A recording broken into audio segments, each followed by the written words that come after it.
Sir, ನಾನು ದೊಡ್ಡಗೆರೆ ಗ್ರಾಮಸ್ಥ ನಾಗೇಗೌಡ, ಸಣ್ಣಗೌಡರ ಮಗ. Sir, ಇದು ತಳಿ ಬೆಳೆಯೋ ತಳಿಯಿಂದ ನನಗೆ ಒಳ್ಳೆಯ ಇಳುವರಿ ಕಾಣ್ತಾ ಇದೆ ಸರ್. ಈಗ 3 ಇಂದ ನಾನು ಏನಾಗಿದೆ ಅಂತ ಮಾಡಿದ್ರು ತಂದು ಮಾಡಿದ್ದೀನಿ ಸರ್. ನಾನು ಯಾಕೆ ಅಂದರೆ ಒಳ್ಳೆ ಇಳುವರಿ, ಇದು ಒಳ್ಳೆ ಲಕ್ಷ್ಮಿ ಇನ್ಪುಟ್ಸ್ ಕಂಪನಿಯ ಇನ್ಸ್ಟಿಟ್ಯೂಟ್ ಕಂಪ್ನಿ ರಾಧಾ ಅಂತ ಒಳ್ಳೆ ಇಳುವರಿ ಬಂದಿದೆ ಸರ್. ಇದು ಸರ್, ಈಗ 3 ಕಟಿಂಗ್ ಮಾಡಿದ್ದೀನಿ ನಾನು. ಈಗ 6 ಟನ್ನು ಕಾಯಿ ಕುಯ್ದಿದ್ದೀನಿ.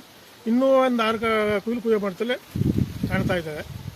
ಅಂದರೆ 3 ಸಾವಿರ ಅಷ್ಟೇ, 3 ಪ್ಯಾಕೆಟು 3 ಸಾವಿರ ಸಸಿ ಮಾಡಿದೆ. ಈಗ 6 ಟನ್ ಕಾಯಿ ಕುಯ್ಸಿದ್ದೀನಿ. ಇನ್ನೂ ಹೆಚ್ಚು ಕಮ್ಮಿ 6 ಕುಯ್ಲು ಕಾಯಿ ಕುಯ್ಯೋ ಮಾಡ್ತಿರೋದು. ಇನ್ನು 15ರಿಂದ 20 ಟನ್ ಕಾಯಿ ಪಕ್ಕ ಕುಯ್ತೀನಿ ಅನ್ನೋ ನನ್ನ ಭವಿಷ್ಯ ಕಾಣ್ತಾ ಇದೆ ಸರ್. ಸರ್, ಇದು ಅದರಿಂದ ಬೂದಿ ರೋಗ ಇವೆಲ್ಲ ಬೆಳೆಗಳಿಂದ ಭಾಳ ಅನುಕೂಲ ಆದ ಬೆಳೆ ಇದು. ಒಳ್ಳೆ ಯಾವುದು ರೋಗ ಕಮ್ಮಿ ಇದು. ಅದರಿಂದ ಗಿಡಗಳು ಡೆವಲಪ್ ಆಗಿ ಇಳುವರಿ ಜಾಸ್ತಿ ಬರ್ತಾಯಿದೆ. ಅದರಿಂದ ಒಂದು ಏನಂದರೆ ಈ ಮುಂದೆ ಬೆಳೆಯೋಂಥ ಬೆಳೆಗೂ ಭಾಳ ಅನುಕೂಲ ಆದ ಇಳುವರಿ ಇದು. ಮಾರ್ಕೆಟ್ಗೆ ಸರ್ ಒಳ್ಳೆ ಬೇಡಿಕೆ ಐತೆ ಇದಕ್ಕೆ.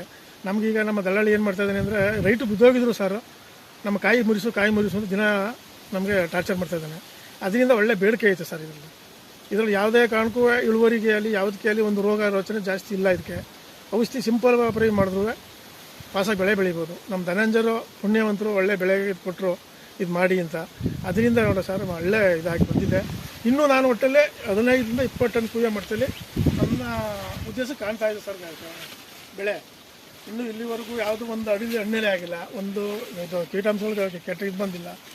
ಅದರಿಂದ ಈ ಬೆಳೆ ಮಾಡೋಂಥ ರೈತರುಗಳು ಒಳ್ಳೆ ಅನುಕೂಲ ಇದೆ. ನಾನೀಗ 3 ಪ್ಯಾಕೆಟು 3 ಸಾವಿರ ಸಸಿ ಮಾಡೋದ್ರಿಂದ 15-20 ಟನ್ ಕಾಯಿ ಕುಯ್ತೀನಿ. ನನ್ನ ಧೈರ್ಯದಲ್ಲಿ ಕುಯ್ತಾ ಇದ್ದೀನಿ.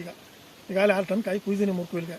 ರೈತರುಗಳು ಸರ್ ಇದಾಗೆ ಎಲ್ಲ ರೈತರುಗಳು ಸಹ ಇದಕ್ಕೆ ಕ್ರಮ ವಹಿಸಿ ವಿಧಿಸಿ ಇದು ಮಾಡಿ ಬೆಳೆ ಮಾಡಿ ಒಳ್ಳೆ ಅನುಕೂಲ ಇದೆ.